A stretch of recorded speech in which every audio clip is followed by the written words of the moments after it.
Hey everyone, welcome back. We are tearing down the engine right now with this Paccar MX that is pressurizing the cooling system, as you can see right here.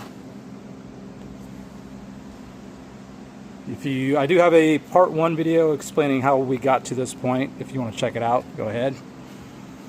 Anyways, I got my 3/4 inch ratchet, breaking head bolts loose.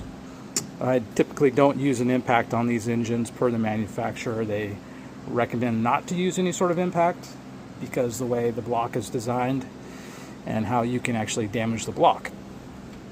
Anyways, I was going through and I found one that was really loose. Too loose, actually.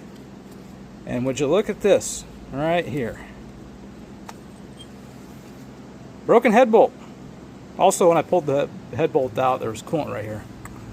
So, obvious we don't have the clamping force that we need. Got head gasket issue.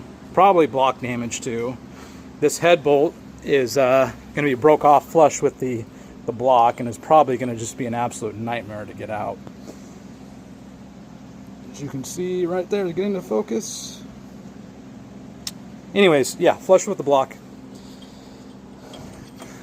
Called the customer, told him what was up, explained to him, and he has decided to go get the other truck from Vegas and bring up here. So I'll be taking this engine out and swapping in another engine. That's really just a shitty situation considering that he has made not even 2 trips with this truck. It's an auction truck. And you know, whoever did this, whoever knew about it, I mean, this is not factory, so somebody knew that this was going on. But yeah, that's the world we live in. What do you do, right? Just a damn shame. Still ran really well. I mean, this thing was getting 8.5 miles to the gallon. Ran really good. So pretty amazing, pretty tough, really. I just can't believe that. I've never seen a Paccar break a head bolt. I guess I've talked to a couple other people. They've seen them break, and I was actually talking to an old coworker, and he brought up the fact that these engines, a series of these engines, actually had a campaign to have the head bolts retorqued. They found a certain range of engines within a certain build date that the head bolts were not getting torqued properly. And this is actually one of the trucks.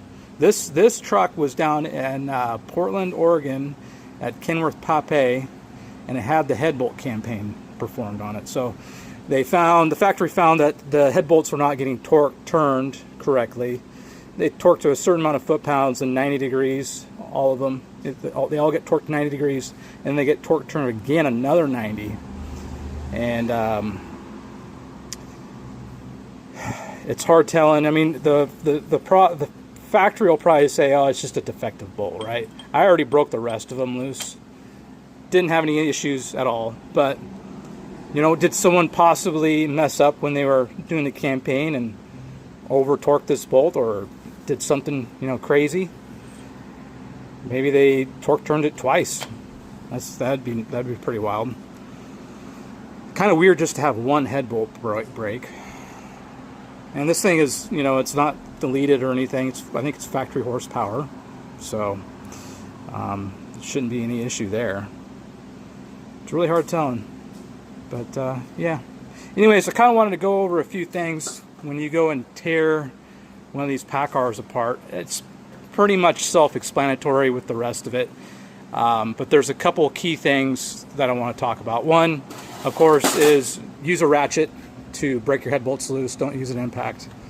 And the second thing that's actually really pretty important, a lot of people overlook, is your unit pumps. So this is a common rail fuel system, and it uses 2 unit pumps to supply fuel to the common rail. And you always want to make sure you got these capped off here and here. I even put zip ties on these to make sure they don't pop off. Also, when you're taking off the fuel line, make sure there's not like a bunch of rust built up in here. Another thing that really helps out when going back together before you put those new, you're gonna end up putting new fuel lines on here, but before you put new fuel lines, take this hand primer pump and prime the fuel system until you get fuel coming out of those unit pumps, and that'll kind of flush them out. Once you get the fuel to come out, get them flushed out, then put your fuel lines on. I've seen it too many times where debris will get down in the unit pumps, so it'll actually cause the unit pumps to fail, and you'll get a crank no start, or sometimes the debris will go up into your injectors, into your fuel system, up in your common rail, into your injectors, and then it won't even start.